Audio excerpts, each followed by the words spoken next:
bonjour et bienvenue à cette autre parution de votre émission La Grande Revue sur les antennes de la CRI TV, émission, comme vous le savez bien, qui est destinée à parcourir les informations telles que traitées par nos confrères de la presse écrite camerounaise et internationale. Sur ce plateau aujourd'hui, je suis seul pour vous livrer les informations qui sont parues dans notre rédaction, notamment au niveau national mais aussi au niveau international. Sans plus tarder, nous commençons avec le journal de à capitaux gouvernemental ce matin qui met le cap sur le secteur agricole avec l'offensive digitale. Selon le journal de Marie-Claire Nana, le Cameroun vient de bénéficier d'un financement de 57 milliards de francs CFA octroyés par la Banque mondiale jeudi dernier. L'on peut lire que ces ressources sont destinées à soutenir le vaste projet de transformation digitale de l'agriculture nationale et particulièrement les solutions innovantes développées par des acteurs du secteur. Le focus de cette actualité,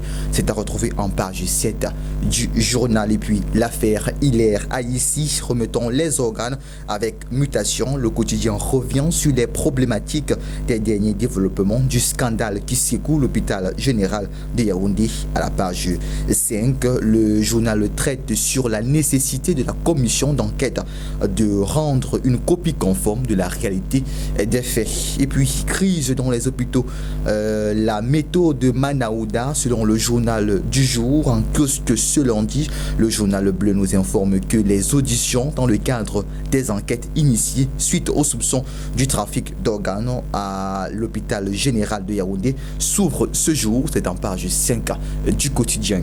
Et puis l'honorable Pauline Ndoumour, le suspect numéro 1 de l'incendie de Mbengbis, nous apprend Info Matin ce matin dans les colonnes du quotidien en page 3. L'élu du RDPC, soutien d'une liste rejetée, est pointé du doigt dans le drame qui a réduit en flammes la résidence du sous-préfet le 22 septembre dernier en soirée.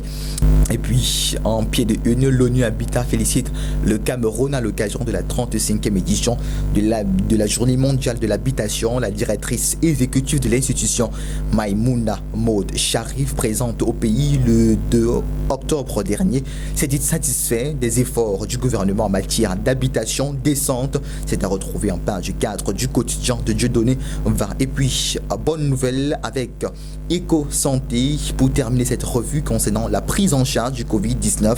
Le ministre Santé homologue le pack Viro Great Force 4 du docteur Brian Joséphine.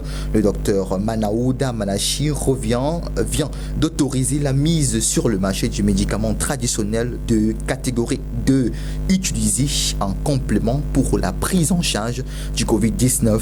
De page 4 à page 7 de notre confrère, il nous étale les explications du docteur Saliou Sadou, directeur de la pharmacie Alt Ciment et Style, sur les contours de l'homologation de ces produits.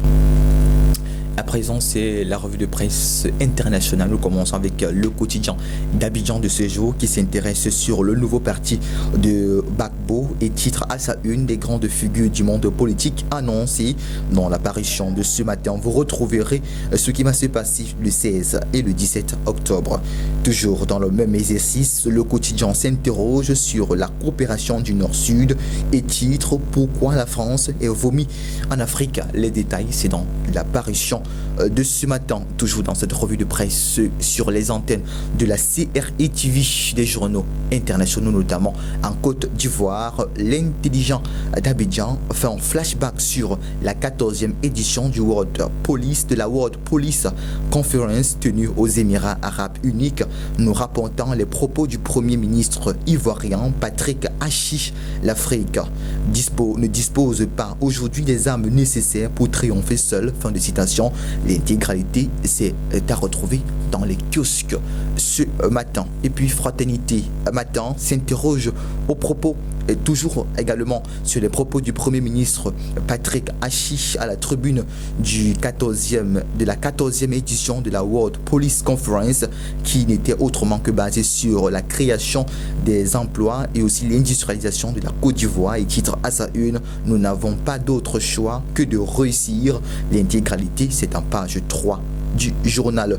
Et puis l'affaire du détournement de l'argent des députés, le sujet qui a porté l'attention frère, le jour plus, et titre à sa une, l'affaire rattrape Bédier et le quotidien continue par pourquoi le trésorier du groupe parlementaire PDCI démissionne.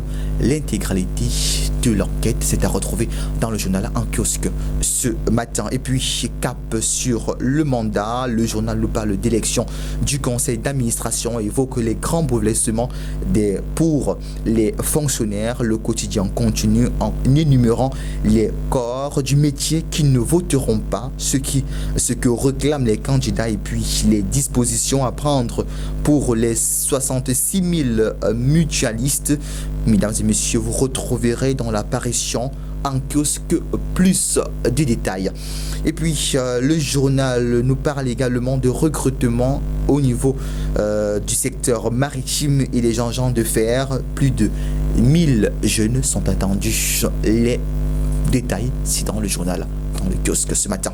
Et puis nous terminons cette revue de presse internationale avec les sites d'information. Le Mali, avec le site d'information Bamako, à Bamako, qui nous parle du Mali et nous fait savoir que 4 militaires et 2 soldats ont été inculpés pour faux contrat de véhicule. Cette information, c'est par cette information qu'on quitte le Mali pour l'Algérie et puis la femme qu'il brûle entre Algérie et Paris. Le site d'information 20 minutes nous fait savoir que le pays interdit le survol de son territoire aux avions français.